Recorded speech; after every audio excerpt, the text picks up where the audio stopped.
400 বছরের ইতিহাসের সাক্ষী হয়ে দাঁড়িয়ে আছে মুঘল আমলে একমাত্র টিকে থাকা ঐতিহাসিক স্থান। অনেকে এটাকে কেল্লা আরঙ্গবাদ বা লালবাগ কেল্লা নামে চিনে। পুরান ঢাকার লালবাগ এলাকা বুড়িগঙ্গা নদীর তীর ঘেঁষে এর অবস্থান।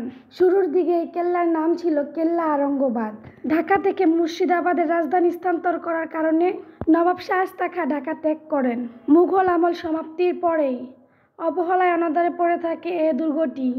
1844 সালে এ দুর্গটির নাম আরঙ্গবাদ থেকে লালবাগ কেল্লায় পরিণত হয়। এলাকার নাম লালবাগ থাকার কারণে এই দুর্গটির নামও হচ্ছে লালবাগ নামে পরিচিত হতে থাকে। কালের বিবরণে কিছুটা স্থির হয়ে যাওয়ার কারণে 1910 সালে সংস্কারের মাধ্যমে পুনরূপ ফিরিয়ে আনা হয় বা আগের রূপে ফিরিয়ে দেওয়া হয় এই লালবাগ কেল্লাকে। এরপর ধীরে ধীরে দৃষ্টি আকর্ষণ করতে থাকে পর্যটকদের। লালবাগ কেল্লার নির্মাণ কাজ শুরু হয় 1678 সালে। তৎকালীন মুঘল সম্রাট আজম শাহ এ নির্মাণ কাজ শুরু করেন।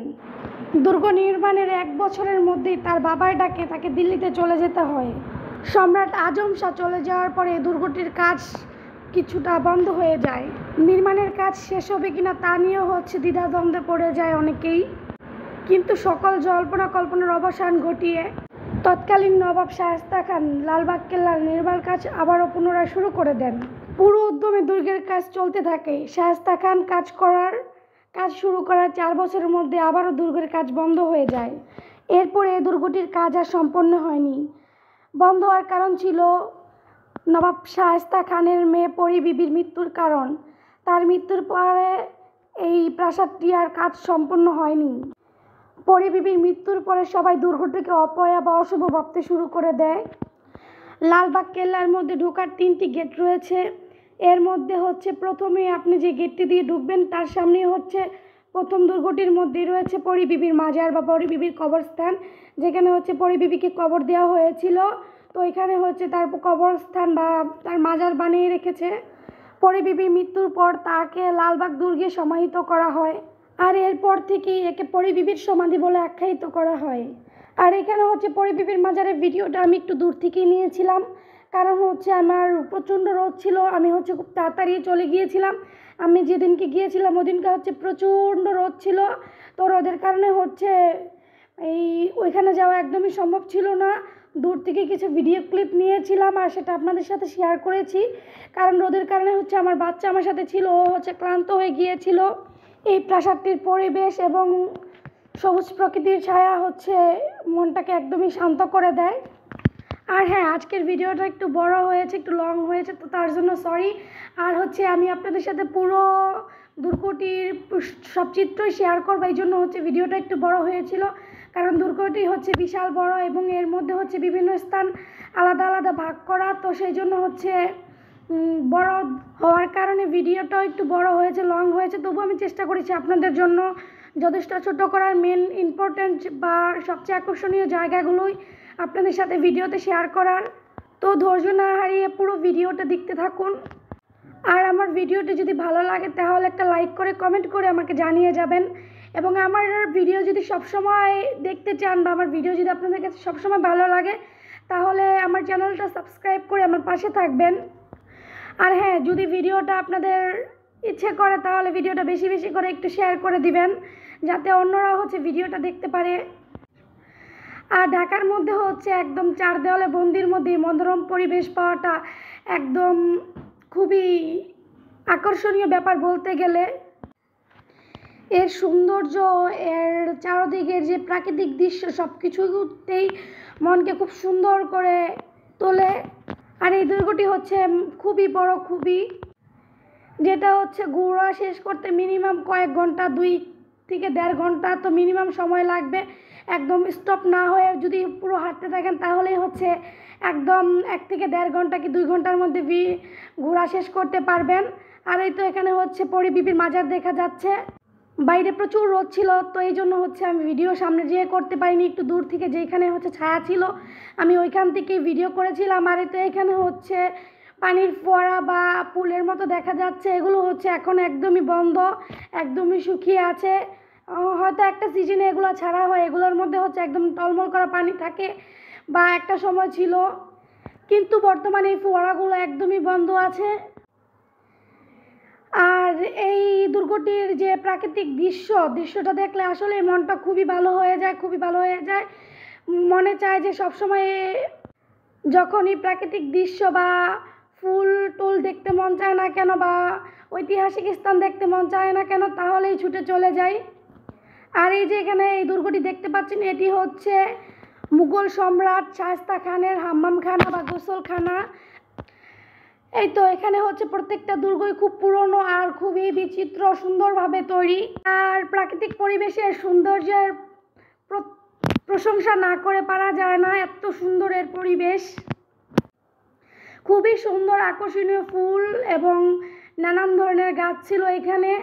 এই কেল্লাটা হচ্ছে খুবই বড় ছিল, খুবই, যেটা হচ্ছে আমি আপনাদের সাথে মনে হয় না ভিডিও আকারে শেয়ার করে হচ্ছে আমার মনোভাব প্রকাশ করতে পারছি। এটা হচ্ছে আপনারা গিয়ে যদি দেখেন তখনই হচ্ছে বুঝতে পারবেন। আর এই তো হচ্ছে আমি নবাব শায়েস্তা খানের হাম্মামখানায় ঢুকে গেলাম। তো গিয়ে সামনে দেখতে পেলাম বড় একটা ফোয়ারা বা খুব ফোয়ারা হাম্মামখানের মধ্যে। আর এর কারুকাজ খুবই সুন্দর, খুবই সুন্দর। ওই তখনকার সময় তারা কীভাবে এত সুন্দর কারুকাজ করে রেখেছে আর কি সুন্দর ব্যবস্থা করে রেখেছে। এই তো এখানে দেখা যাচ্ছে হচ্ছে তারা লাইটের বদলে হচ্ছে উপর দিয়ে একদম ফাঁকা করে ডিজাইন করে রেখেছিল, যাতে হচ্ছে দিনের বেলা খুব সুন্দরভাবে আলো বাতাস চলাফেরা করতে পারে। আর এই তো এখানে নাকি ছিল তাদের জন্য ছোট্ট একটা বাথটাব, যেখানে হচ্ছে তারা গোসল করতো বা পানি দিয়ে সবসময় গোসল করতো। বাথটাবটা এখন পরিত্যক্ত, কারণ এগুলো হচ্ছে এখন পর্যটক কেন্দ্র, এগুলো হচ্ছে এখন ইউজ করা হয় না, শুধু পর্যটকদের জন্যই সুন্দরভাবে গুছিয়ে রাখা হয়। আর এই তো এখানে হচ্ছে একটা মানচিত্র দেওয়া ছিল, সেটা হচ্ছে আপনাদের সাথে শেয়ার করলাম। আর এই মানচিত্রটা হচ্ছে এই পুরো হাম্মামখানাটির এই মানচিত্র, কোথায় কী অবস্থান ছিল, কিসের অবস্থান ছিল, সেগুলোই হচ্ছে মানচিত্রের মধ্যে সুন্দর করে দেওয়া আছে। এখানে হচ্ছে মানচিত্রের মধ্যে আপনার দৃশ্যতে দেখাইও দিয়ে হয়েছে, দেখানোর পরে হচ্ছে লিখে দিয়ে হচ্ছে বাংলাতেও লিখে দিয়েছে, আর হচ্ছে বিদেশি পর্যটকদের জন্য ইংলিশে লিখে দিয়েছে, হয়তো তারা হচ্ছে বাংলা বুঝবে না, এই জন্য হচ্ছে ইংলিশে লিখে দিয়েছিল সাইডে। আর এখানে হচ্ছে এটা নাকি তাদের এক সময় চুলা ছিল, যে এখানে হচ্ছে তারা এখানে পানি গরম করতো, ইত্যাদি কাজ করতো, বা গোসলের জন্য তাদের যে গরম পানিটা দরকার ছিল সেটা এখান থেকেই গরম হতো। সেই চুলাটাও এখন হচ্ছে পরিত্যক্ত। আর এই যে এই রুমটা হচ্ছে, এই রুমটাও খুব সুন্দর করে কারুকার্য করা, আর টাইলসগুলো তো একদমই মার্বেল টাইলস লাগানো। আর এই তো এরপরে হাঁটতে হাঁটতে চলে আসলাম হচ্ছে বাইরে এসে হচ্ছে বাইরের ভিডিও একটা ক্লিপ নিলাম। পরিবেশটা খুবই সুন্দর, সবুজ ঘাসে পরিবেশটাকে আরও সুন্দর করে তুলেছে।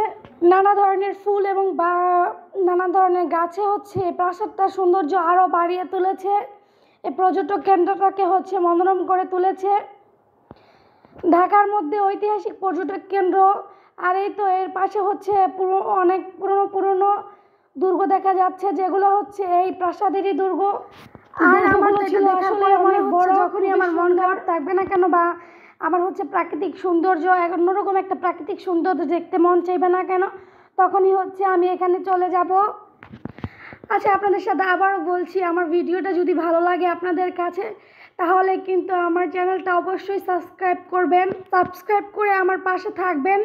কারণ হচ্ছে আমরা অনেক কষ্ট করে আপনাদের জন্য এই সুন্দর সুন্দর ভিডিও করে হচ্ছে আপনাদের সাথে শেয়ার করি, এর পিছনে হচ্ছে অনেকটাই পরিশ্রম থাকে। আর আপনারা যদি ভিডিওতে লাইক করে কমেন্ট করে যান বা চ্যানেলটা সাবস্ক্রাইব করে পাশে থাকেন, তাহলে হচ্ছে আমাদের এই পরিশ্রম আমাদের কাছে পরিশ্রম মনে হয় না। আর যদি এগুলো নাই করেন বা কিছু, তো হচ্ছে আমাদের মনটা অল্পতেই সবারই ভেঙে যায়।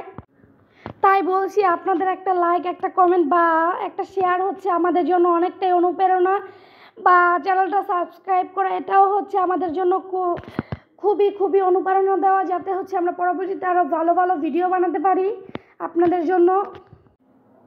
আর এই তো এখানে হচ্ছে আপনাদের সাথে শেয়ার করছিলাম এই দুর্গটির সুবিশাল একটি পুকুর, যেটা হচ্ছে এখন পানি শূন্য, একদম শুকিয়ে আছে, ঘাস হয়ে আছে, সবুজ। এখানে হচ্ছে পর্যটকরা বসে আছে। পুকুরটা হচ্ছে একদম অনেকটাই বড় আর হচ্ছে খুবই গভীর। যখন পানি ছিল পুকুরটা নিশ্চয়ই দেখতে খুব সুন্দর ছিল, এখনই দেখতে এতটা সুন্দর লাগছে। আর মুঘল আমলে না কতই না সুন্দর ছিল এই পুকুরটি দেখতে যখন বা পানি থাকে তখন বা কতই না সুন্দর ছিল এই পুকুরটি। আর এর পাশে হচ্ছে ব্যারিকেড দেওয়া, কারণ যেন কোনো দুর্ঘটনা না ঘটে। আর এর হচ্ছে ফুল টুল দিয়ে একদমই এই গার্ডেনটা খুবই সুন্দরভাবে সাজানো এই দুর্গটির। আর রোডগুলো তো খুবই পরিষ্কার পরিচ্ছন্ন, খুবই শান্তশিষ্ট পরিবেশ। এখানে হচ্ছে পরিবার নিয়ে সুন্দরভাবে সময় কাটানো যায় বা পিকনিক স্পট হিসাবেও আপনারা ঘুরতে যেতে পারেন। আমি মনে করি হচ্ছে পরিবার নিয়ে নিরিবিলি সময় কাটানোর জন্য এখানে হচ্ছে খুব সুন্দর সুন্দর জায়গা দেখা যাবে আর প্রাকৃতিক পরিবেশও দেখা যাবে। এখানের সৌন্দর্য আমি যতই দেখি না কেন সবকটা সৌন্দর্যই আমার মানে দেখে শেষ করার মতো না। মন চায় যে এখানেই সারাক্ষণ বসে থাকি, একদম কোথাও না যাই। এই প্রাসাদটিতে হচ্ছে নানা ধরনের ফুল এবং গাছগাছলি দিয়ে হচ্ছে প্রাসাদটি বা দুর্গটি খুব সুন্দর করে সাজিয়ে তোলা হয়েছে পর্যটকদের জন্য, যাতে হচ্ছে তারা মন খুলে প্রাকৃতিক পরিবেশের সৌন্দর্য উপভোগ করতে পারে। আর এই তো এখানে হচ্ছে খুব পুরনো একটি দুর্গ দেখা যাচ্ছে।